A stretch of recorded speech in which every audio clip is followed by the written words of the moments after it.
here to talk to you today about desensitization. Oftentimes after an injury or a surgery, our scars become very sensitive and they'll have difficulty being touched or rubbed on by clothing.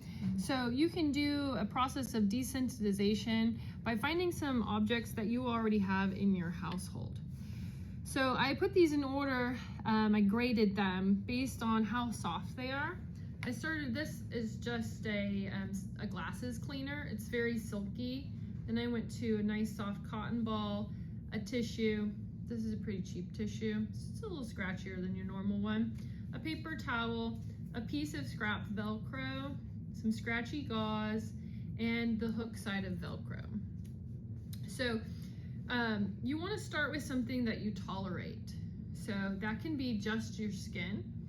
If you have really soft skin, you'd start there. If you don't, you have quite a bit of callus, you could start with something silky. And what you want to do is you just want to gently rub all over the sensitive spots around. If you're having trouble touching the scar itself, you can start by just softly rubbing around. You can then modify this by finding the edge of it. It tends to be just slightly more irritating or causing sensitivity by creating different textures with the soft item.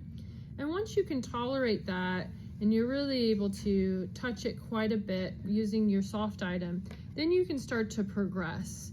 You would go to something a little bit more textured like the cotton ball or a Kleenex, moving up the paper towel, again finding the edges, trying those, moving all the way up until you're able to tolerate something as scratchy as the hook side of Velcro.